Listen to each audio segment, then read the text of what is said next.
Hello बच्चों, question में बोला गया है a gaseous mixture enclosed in a vessel of volume V, ठीक है, consist of 1 mole of A with gamma equal to 5/3 and another gas B with gamma equal to 5/7 at certain temperature T.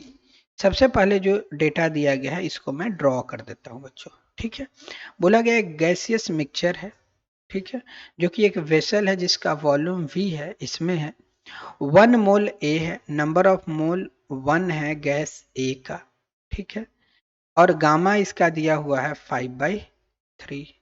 Okay, and another gas B, एक दूसरा gas है B जिसका number of mole हमें नहीं पता तो इसको N ही रहने देते हैं। ये गैस B है, इसका गामा दिया हुआ है 7/5 at a certain temperature T। ये मिक्सचर का टेम्परेचर T है। बोला गया 1 molar masses of A and B, the molar masses of A and B are 4 and 32। जो ए है इसका मोलर मास है, एम नॉट का बात करूं तो 4, और दूसरे का जो मोलर मास है वो है 32। ठीक, ओके, आगे बोला गया the gases A and B do not react with each other, कोई रिएक्शन नहीं हो रहा है ऐसा हमें एज्यूम करना है। The gases mixture follows the equation PV to the power 19/13 equal to constant in adiabatic process. देखो बच्चों, एडियाबेटिक प्रोसेस, जैसे एडियाबेटिक प्रोसेस आया तो आपके माइंड में PV to the power gamma equal to constant आया, बट इस क्वेश्चन में दिया हुआ है PV to the power 19/13 equal to constant. इससे ये कंफर्म हो गया कि जो गामा है मिक्सचर का, क्योंकि ये मिक्सचर के लिए ही दिया गया है, ठीक है, तो जो गामा मिल जाएगा आपको मिक्सचर का वो ये 19/13 है। गामा मिक्सचर क्या हो गया बच्चों, 19/13। ठीक है, जब रिक्वायरमेंट होगा हम लोग ये यूज करेंगे। आगे बोला गया the number of moles of the gas B in the gaseous mixture. Gas B का ये नंबर ऑफ मोल आपसे पूछा गया है। ठीक है, अब ये बताओ बच्चों, ये जो गैस का इंटरनल एनर्जी होगा, देखो इस क्वेश्चन को सॉल्व करने के लिए जो हम लोग कंसेप्ट यूज करेंगे वो ये होगा कि internal energy of gas A plus internal energy of gas B. ठीक है, दो गैसेज है, दोनों का इंटरनल एनर्जी का सम क्या होगा, इंटरनल एनर्जी जो मिक्सचर का होगा। ठीक है, और इंटरनल एनर्जी का फॉर्मूला जो होता है वो होता है NCV डेल्टा टी। और NCV क्या होता है बच्चों, CV का फॉर्मूला आप जानते हो, ये होता है R अपॉन गामा -1। तो अगर ये वैल्यू रखूं तो R upon gamma -1 into delta T, तो आपके पास इंटरनल एनर्जी का फॉर्मूला आ गया NR delta T by gamma -1। ये इंटरनल एनर्जी नहीं, चेंज इन इंटरनल एनर्जी का फॉर्मूला है।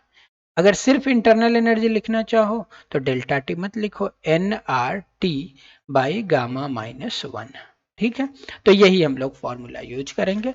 अब हम लोग प्रोसीड करते हैं क्वेश्चन पे।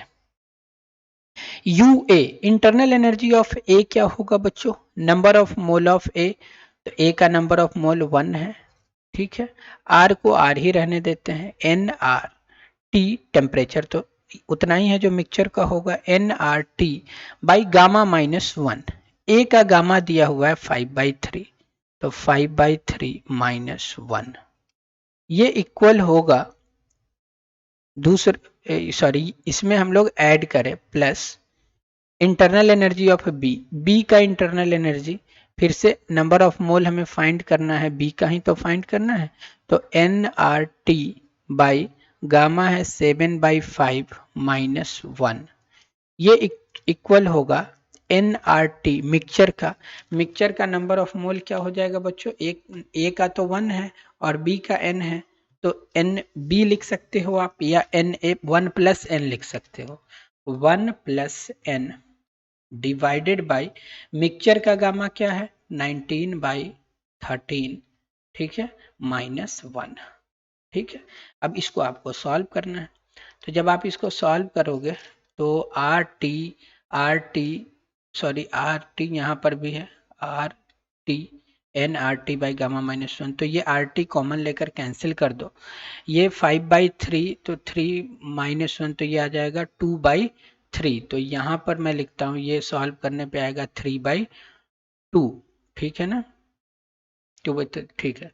प्लस इसको जब सॉल्व करोगे तो 7 - 5, 2/5 यानी 5/2, ये इक्वल होगा 1 + n, और ये 13, 6/13, यानी ऊपर चला जाएगा 13 और नीचे रहेगा 6। ऐसा कोई रिलेशन आएगा आपको।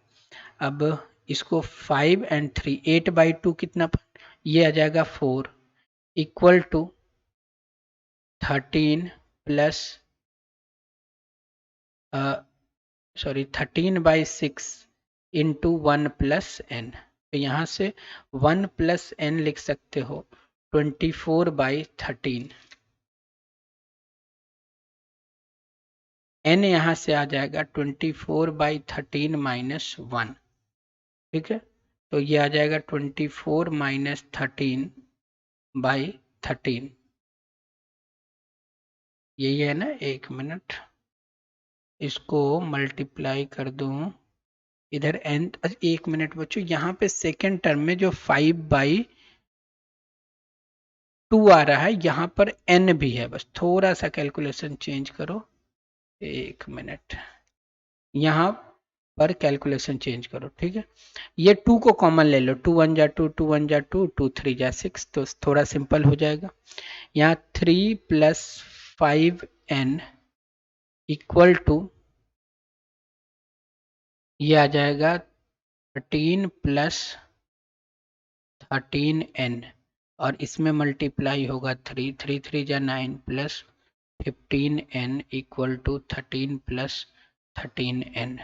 ठीक है, तो ये आ जाएगा 4 और 13, ये 2n, तो यहाँ से n का वैल्यू आ जाएगा बच्चों 2। So 2 mole will be the correct answer. That is option A will be the correct answer. Hope आप समझ गए होंगे बच्चों। Thank you.